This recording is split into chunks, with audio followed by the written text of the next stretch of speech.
Useless. People like you belong doing manual labor, not serving someone like me." The words slithered out in Japanese, hissed across a white tablecloth in one of Manhattan's most exclusive restaurants. The woman who spoke them was Raina Takahashi, billionaire, tech empire CEO, a name that made grown men look away when she entered a room. The waiter standing before her was black, thin, and carried the kind of exhaustion that only single fathers understand. She was certain he wouldn't comprehend a single syllable of what she had just said. Then he looked up, met her eyes, and replied in flawless Japanese.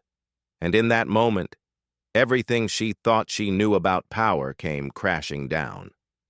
3 hours earlier, Marcus Hall stood in front of the bathroom mirror, adjusting his black tie while studying the face that stared back at him. 32 years old, with dark circles carved beneath his eyes and hands that had once held linguistics textbooks but now spent their nights carrying serving trays. He had been a different person once, not so long ago. Top of his class at Columbia, fluent in 4 languages: English, Japanese, French, and Spanish. His professors had spoken of graduate programs and research positions, painting pictures of a future built entirely on his gift for words.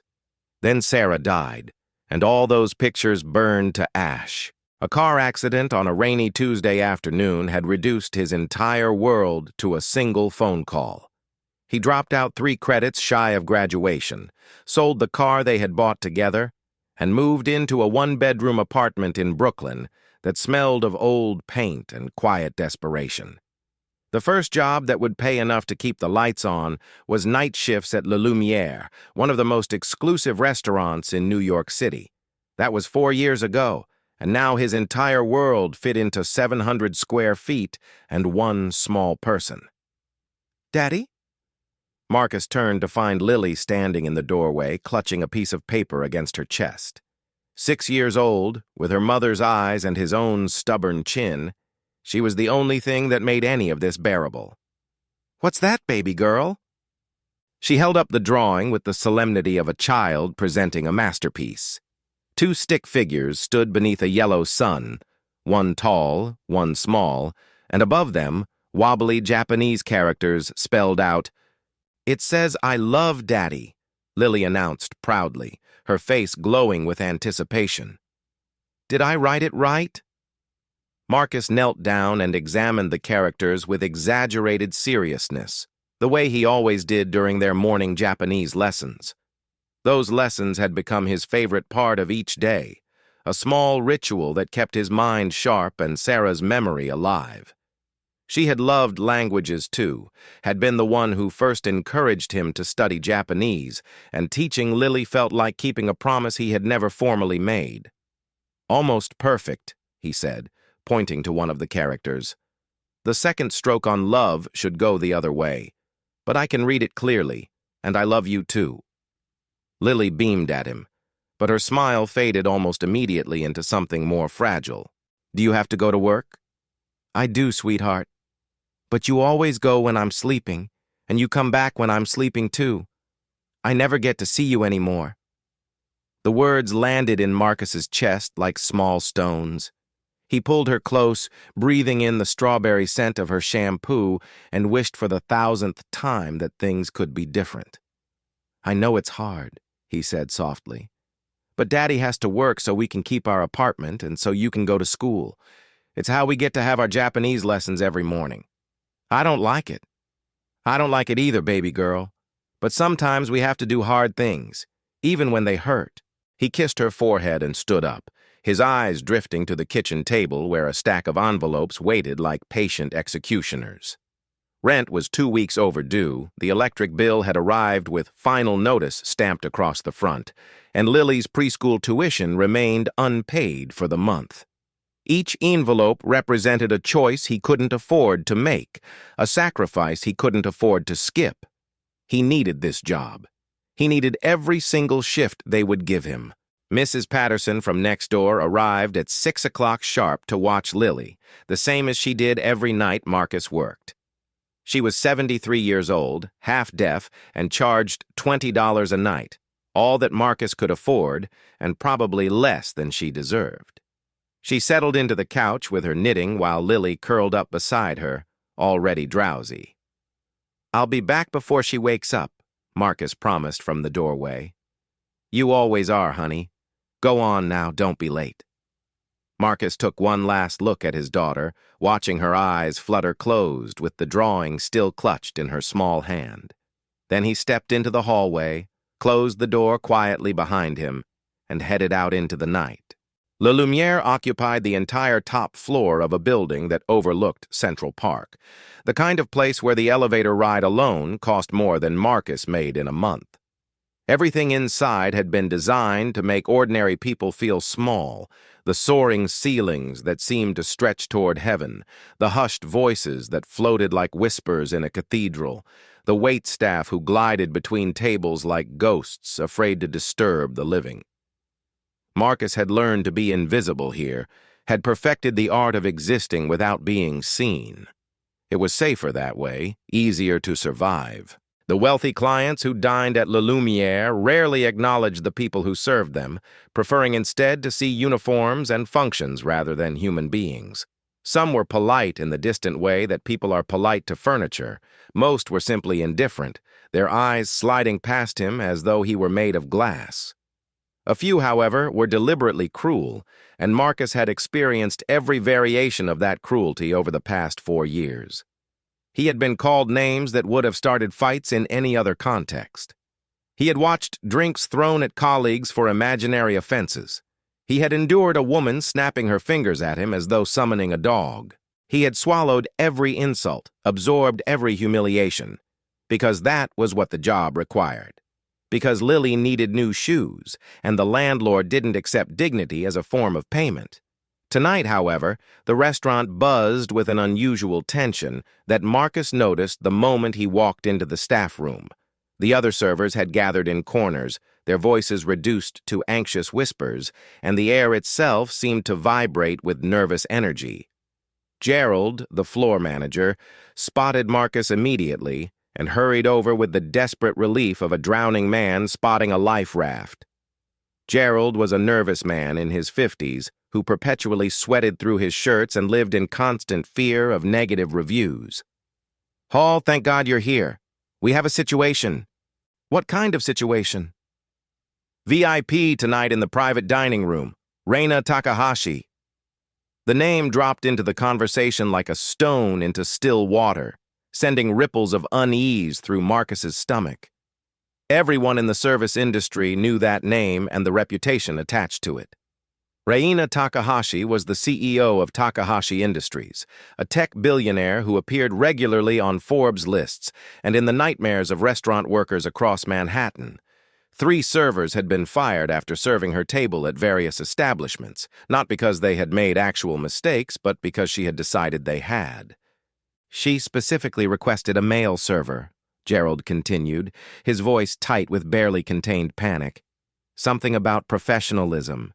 You're the only man on shift tonight. So I'm serving her table?" "You're serving her table." Marcus studied Gerald's sweating face and asked the question they were both thinking. "And if something goes wrong?" Gerald didn't answer, but he didn't need to. The silence said everything. If Raina Takahashi complained, Marcus was finished, not just at La Lumiere, but everywhere.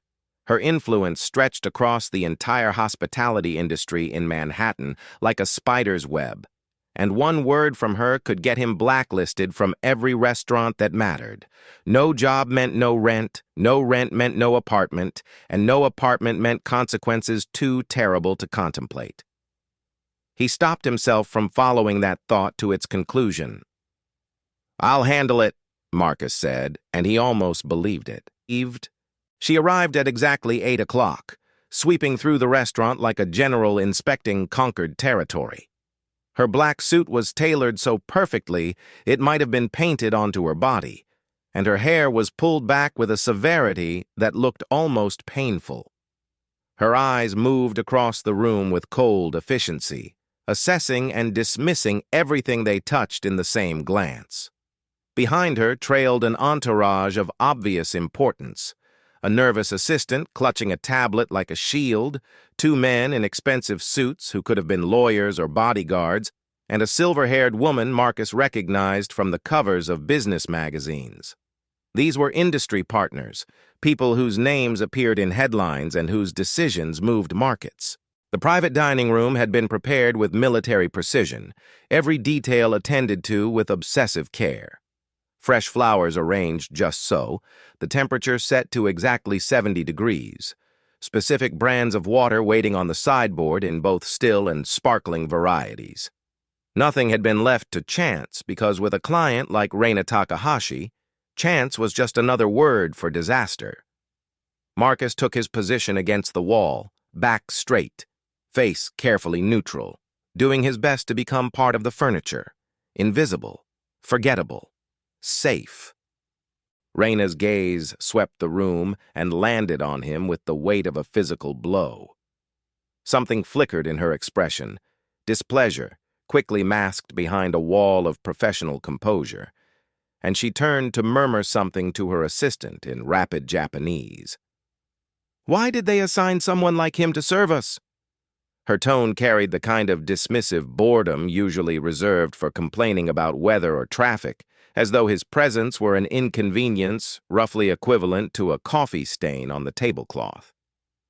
Marcus kept his face perfectly blank, his heart rate steady through sheer force of will.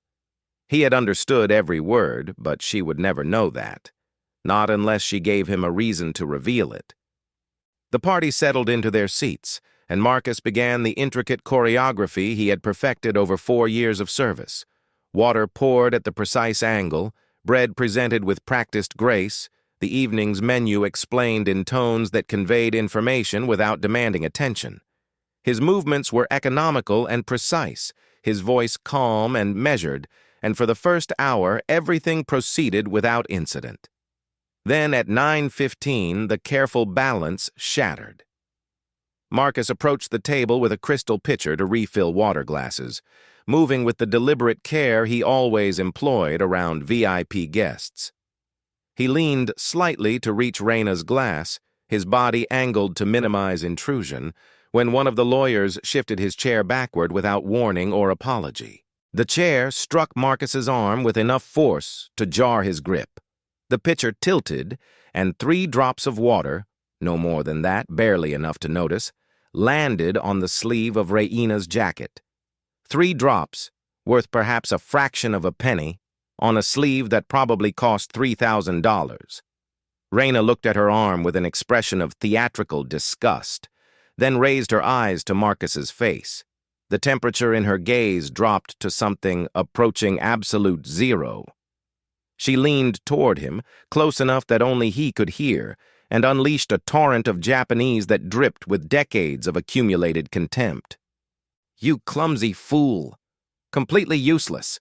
People like you are only fit for manual labor. You shouldn't even be allowed in a place like this. Let me guess. Some pathetic single father who can't even take care of his own child properly. And now you're here spilling water on people who actually matter in this world. Disgusting. Truly pathetic." Every word was a blade, aimed with surgical precision at the softest parts of him. At the table, the other guests continued their conversation as though nothing had happened, oblivious to the violence being committed in a language they didn't understand. But Marcus understood everything. He stood frozen with the pitcher still in his hand, his mind racing through a familiar calculus of survival, the bills on his kitchen table, Lily's sleeping face, Mrs. Patterson's $20, the blacklist that would destroy everything he had built from the wreckage of his former life. Every instinct screamed at him to apologize, to bow his head and absorb the insult the way he had absorbed every insult before, to be invisible, forgettable, safe. But she had mentioned his daughter. She had called him pathetic for being a single father, had weaponized his greatest love against him in a language she assumed he couldn't understand. And in that moment, something fundamental shifted inside Marcus Hall. He thought about the words he spoke to Lily every morning, the mantra he repeated like a prayer until she could say it back to him. Our dignity doesn't depend on how much money we have. It depends on how we treat ourselves and others. He had taught her to believe that. The question was whether he believed it himself, and whether he believed it enough to risk everything. Marcus looked at Raina Takahashi, this woman who could end his career with a single phone call, who held his family's future in her manicured hands, and felt the full weight of his poverty, his exhaustion, his fear pressing down on him like a physical force. Then, with absolute clarity, he made his choice. Marcus straightened his spine and looked directly into Raina Takahashi's eyes, violating every unwritten rule about how servers were supposed to interact with VIP guests. When he spoke, his Japanese was Tokyo standard, polished and precise, the product of university classrooms and years of dedicated study. Takahashi-san, I understood everything you just said. Every single word. The color drained from Raina's face with almost comic speed, leaving her complexion the shade of old parchment. Around them, the other guests continued their conversation, completely unaware that the ground beneath the table had just shifted. Marcus continued in the same measured tone, each word placed with deliberate care. I'd like to point out a few things, if you'll permit me.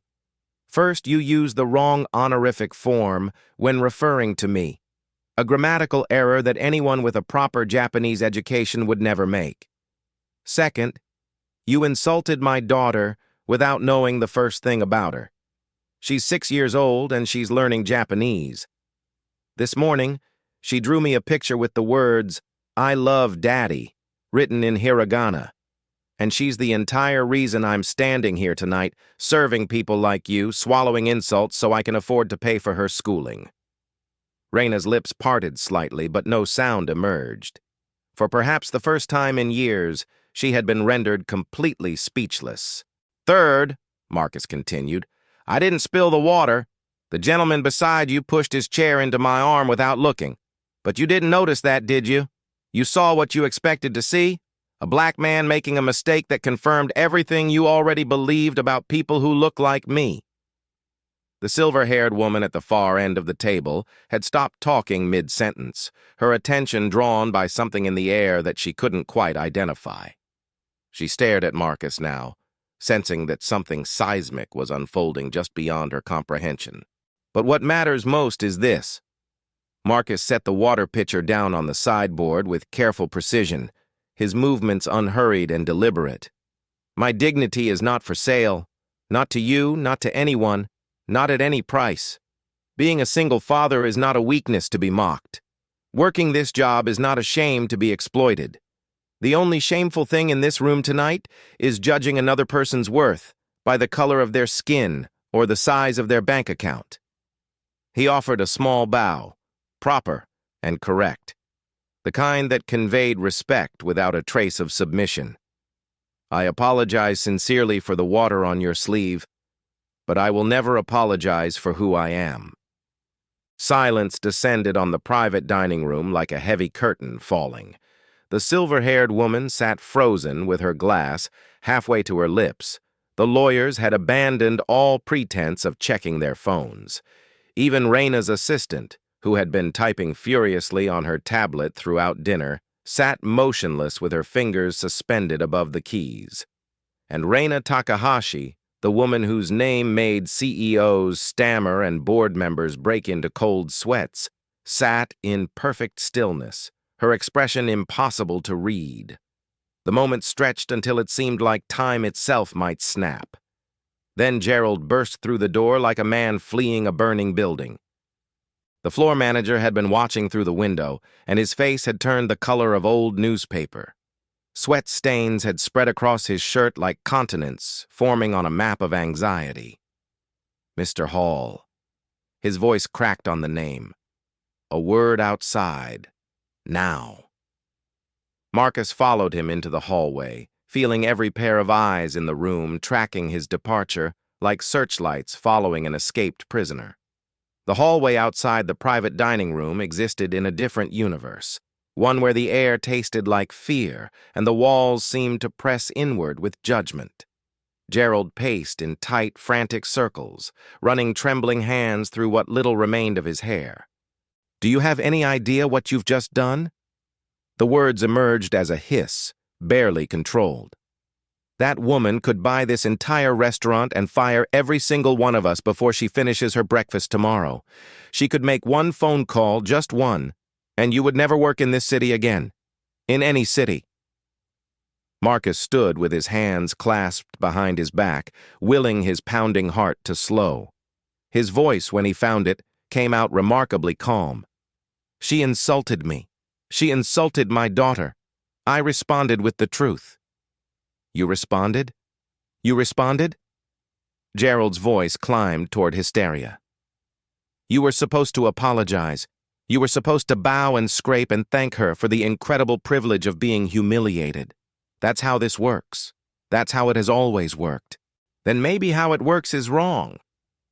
Gerald stopped his frantic pacing and stared at Marcus as though seeing him for the first time, and as though what he saw terrified him beyond words.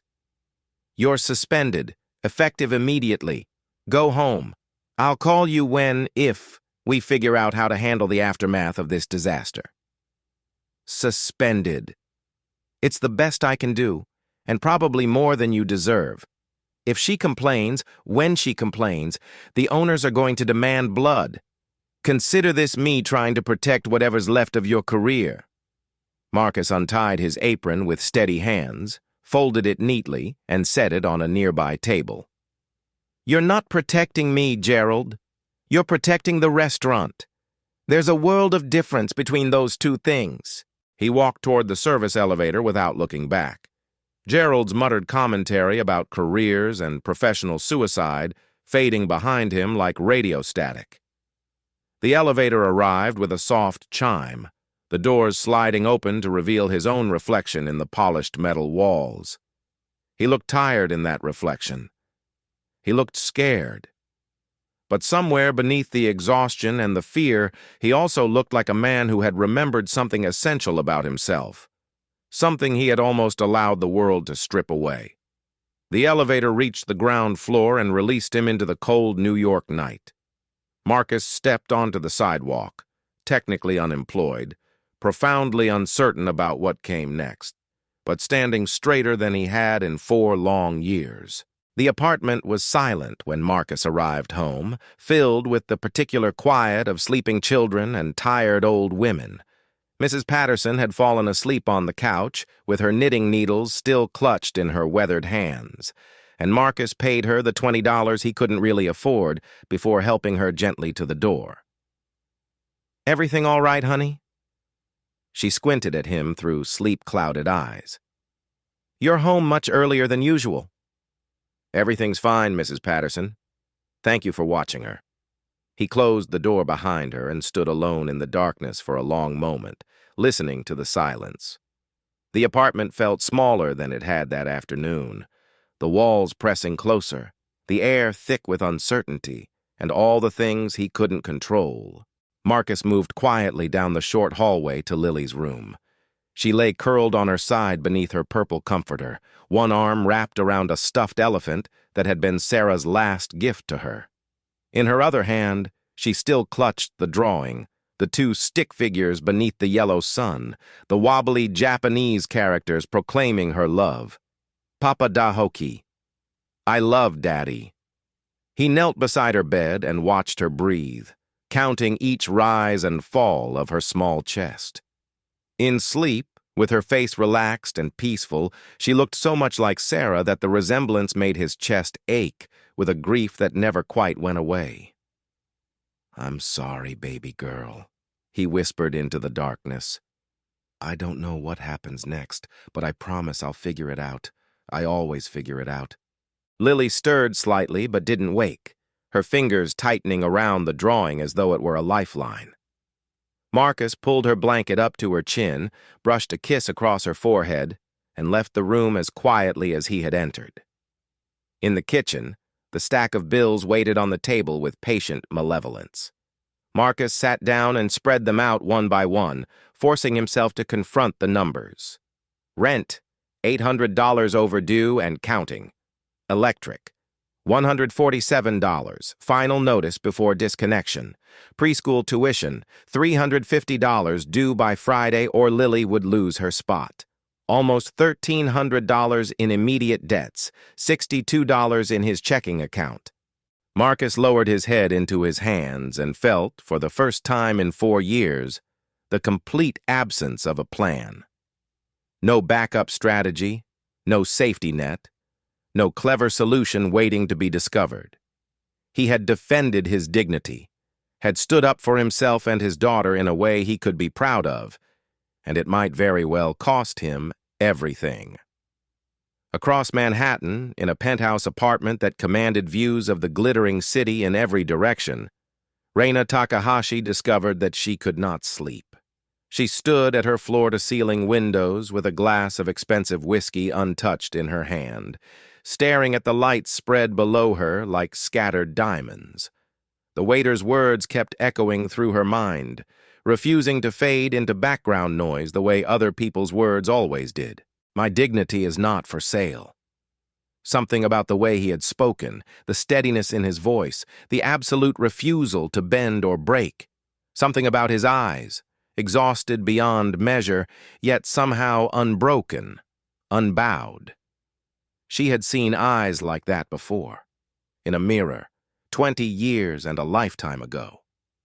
The memory surfaced without permission, sharp and painful as broken glass pressed against skin. Osaka, 1994. She was 16 years old, the daughter of factory workers who had left their village in search of opportunities that never quite materialized. They found only longer hours and smaller paychecks, dreams deferred until they eventually stopped dreaming at all. Young Raina worked evenings at a restaurant near the business district, serving wealthy men in expensive suits who never bothered to look at her face. One night, a customer, drunk on whiskey and his own sense of superiority, knocked over his glass and immediately blamed her for the accident. When she knelt to clean up the mess, he leaned down close enough that she could smell the alcohol on his breath and spoke words that had burned themselves permanently into her memory. Useless. People like you are only fit for manual labor. Pathetic. She remembered the heat flooding her face, the trembling in her hands, the desperate urge to scream or strike or do something, anything, to push back against the injustice of it. She remembered wanting to throw the broken glass in his smug face, to tell him that she was worth more than he could possibly understand. Instead, she had apologized. She had bowed. She had cleaned up his mess while he laughed with his companions about clumsy serving girls. That night, walking home through streets that smelled of rain and diesel exhaust, she had made herself a promise.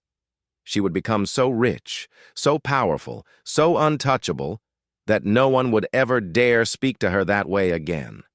She would climb so impossibly high that men like him would have to crane their necks just to see her shadow. And she had done it. She had clawed her way out of poverty with fingernails and determination, built an empire from nothing but ambition and refusal to quit, transformed herself into the woman that CEOs feared and magazines celebrated. But tonight, standing in her penthouse with the city spread beneath her like a kingdom she had conquered through sheer force of will, Raina realized something that made her physically ill. She had become him. The drunk man in the Osaka restaurant. The one who looked at working people and saw nothing worth respecting, nothing worth treating with basic human decency. She had become the very thing she had sworn to destroy.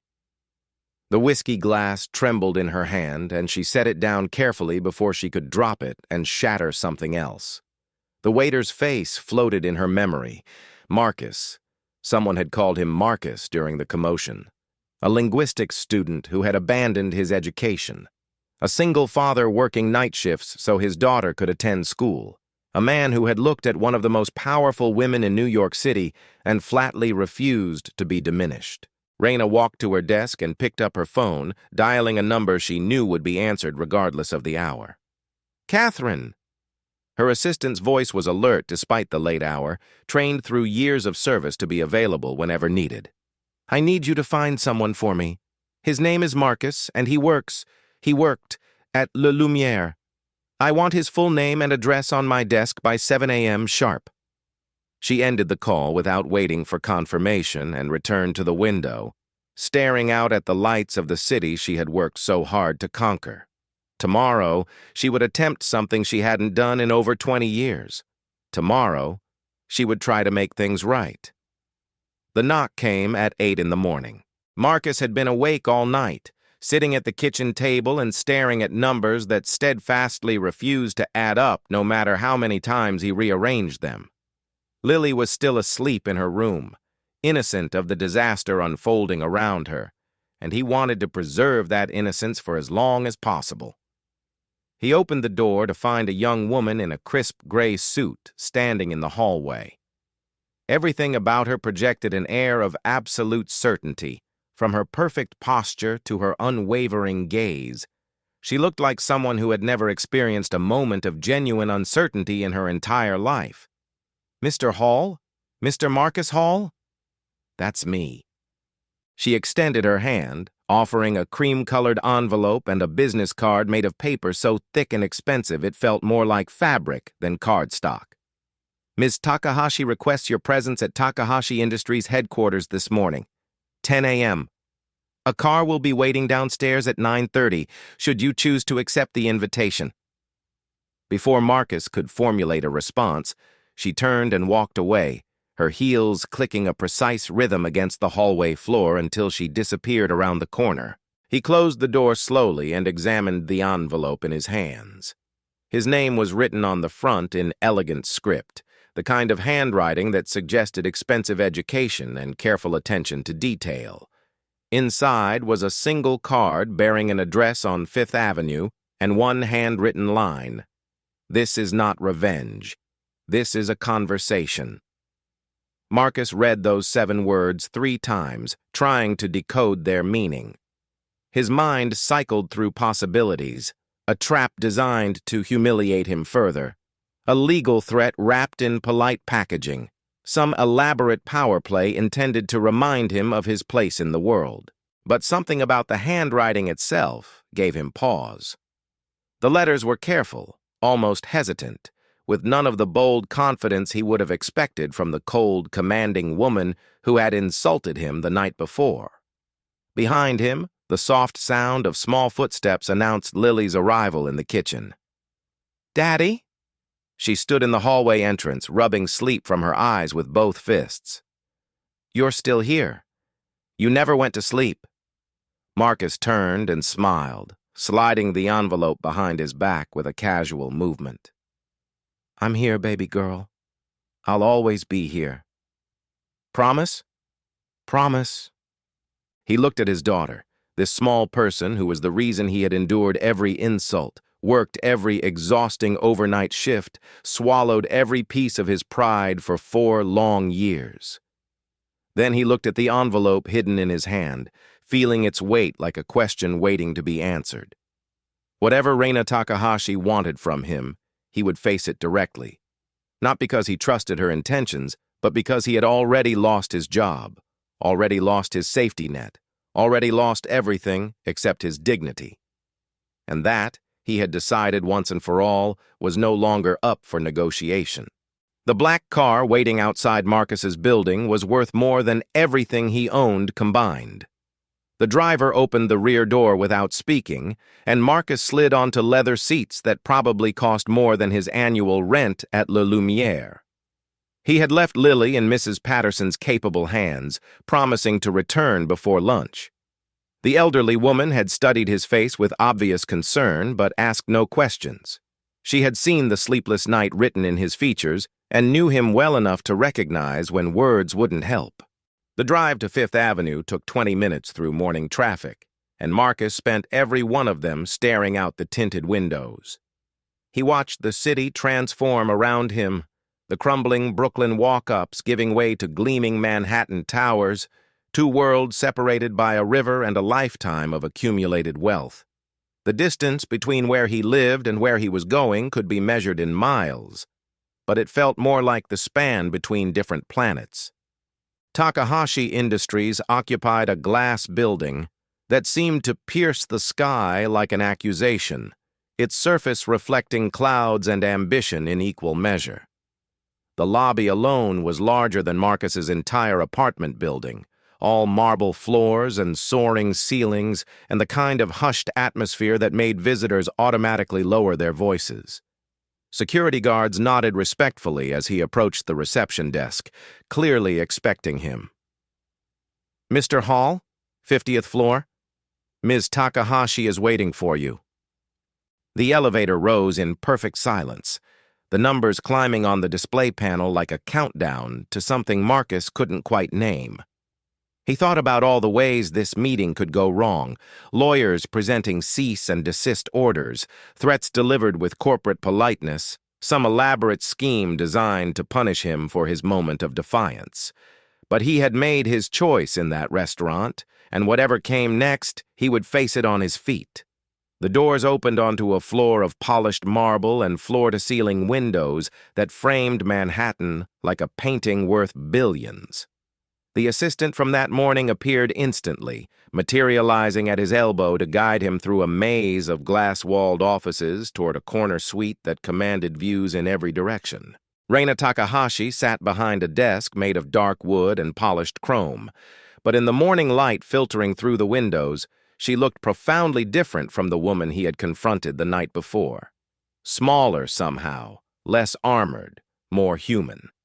She wore a simple gray blouse instead of the severe black suit, and her hair fell loose around her shoulders instead of being pulled back with painful precision. She stood when he entered, and something in her posture suggested uncertainty, an emotion Marcus would never have associated with her based on their previous encounter. "Mr. Hall, thank you for coming." Marcus remained near the doorway, maintaining distance.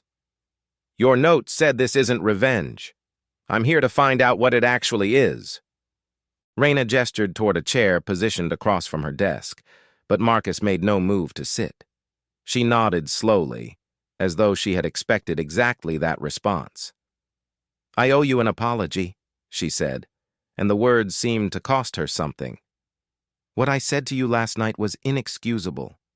I made assumptions about you based on your appearance and your job, and every single one of those assumptions was wrong." Yes, they were. "I've spent the last 12 hours examining why I said those things, trying to understand what made me capable of such cruelty." She moved toward the window, turning her back to him as she gazed out at the city below. "And I realized something deeply uncomfortable about myself. 20 years ago, I was exactly where you are now. Different circumstances, different country, but fundamentally the same situation. A customer in a restaurant looked at me and saw nothing worth respecting. He called me useless, pathetic, told me I was only fit for manual labor."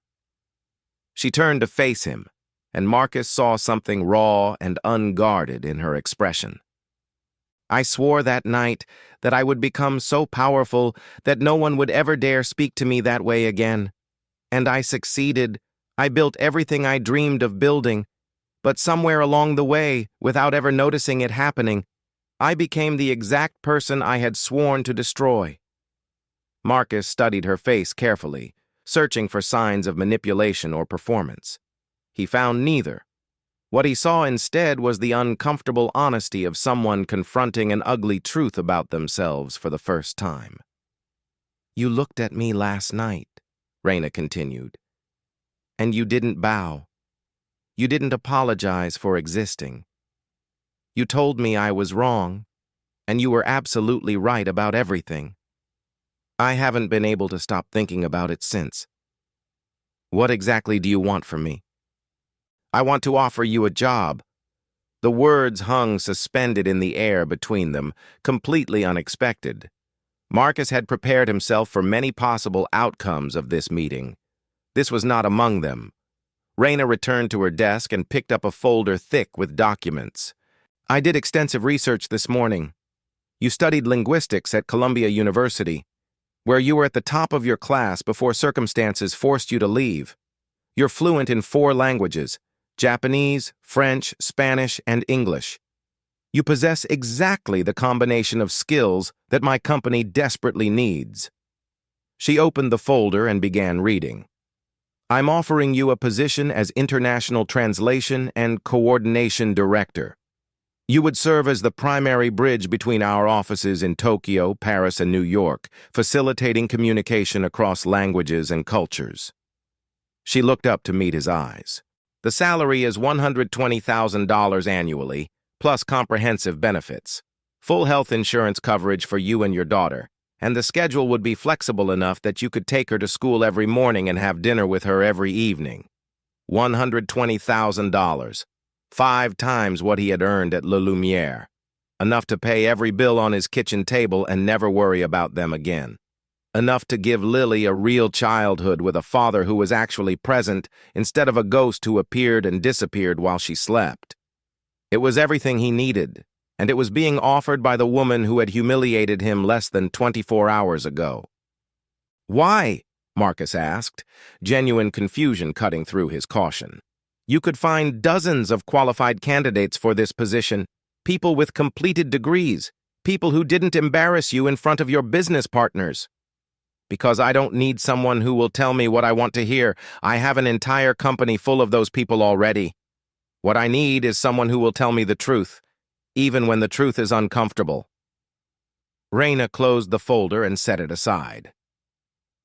"You did something last night that no one has done in years. You held up a mirror and forced me to see what I had become. I didn't like what I saw, but that's precisely why I need someone like you." Marcus finally crossed the room and sat down in the offered chair. His mind was racing, calculating risks against possibilities, weighing pride against pragmatism. "If I were to consider this offer," he said carefully, "I would have conditions." "Name them." "3 things." He raised one finger. "First, you will never insult or discriminate against me or any employee because of their race, their background, or their circumstances. Not publicly, not privately, not in any language you assume they don't understand. If I ever witness you speaking to anyone the way you spoke to me last night, I walk away immediately. No second chances, no negotiations." Raina nodded without hesitation. "Agreed." "Second," a second finger joined the first, "my daughter is my absolute priority. I need to leave the office in time to pick her up from school at 3 o'clock and have dinner with her every single evening. My schedule must accommodate that requirement without exception." "That can easily be arranged. What's your third condition?" Marcus lowered his hand. This was the condition that mattered most to him, and the one he suspected would be hardest to achieve. "I want you to establish a scholarship fund for children from underprivileged backgrounds who demonstrate a talent for languages. Kids like I was, intelligent, capable, full of potential, but without the financial resources to develop their abilities. I want your company to give them the opportunities that circumstance denied them." Raina's expression shifted, uncertainty replacing her previous confidence. For the first time since he had entered her office, she looked genuinely unsure. "A scholarship fund of that nature would require significant resources and extensive planning. It would need approval from the board of directors. I can't promise something like that unilaterally." "Then we don't have a deal."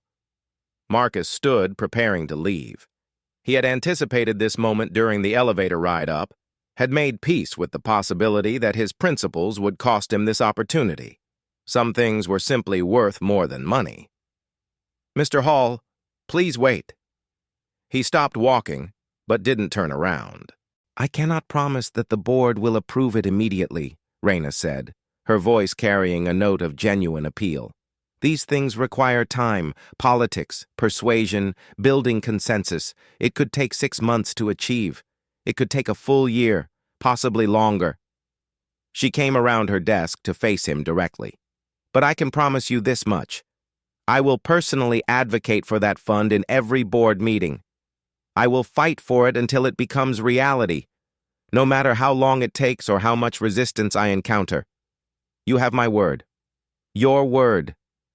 Marcus let the phrase hang between them, weighted with history. "Last night, Your word was used to humiliate me. I know. For the first time, something resembling shame crossed Raina's carefully controlled features. I'm asking you to give me the chance to prove that I can be better than that. Not because I deserve the chance. I know I don't. But because you gave me something last night that I had forgotten I ever possessed. You reminded me of the girl I used to be before success and power corrupted her. The girl who believed that dignity was more important than money.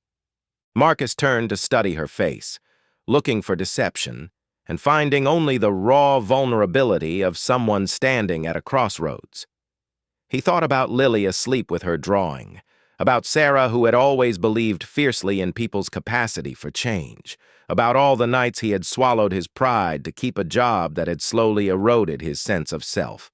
And he thought about what it might mean to work for someone who had witnessed him at his most vulnerable and chosen to offer respect instead of retaliation.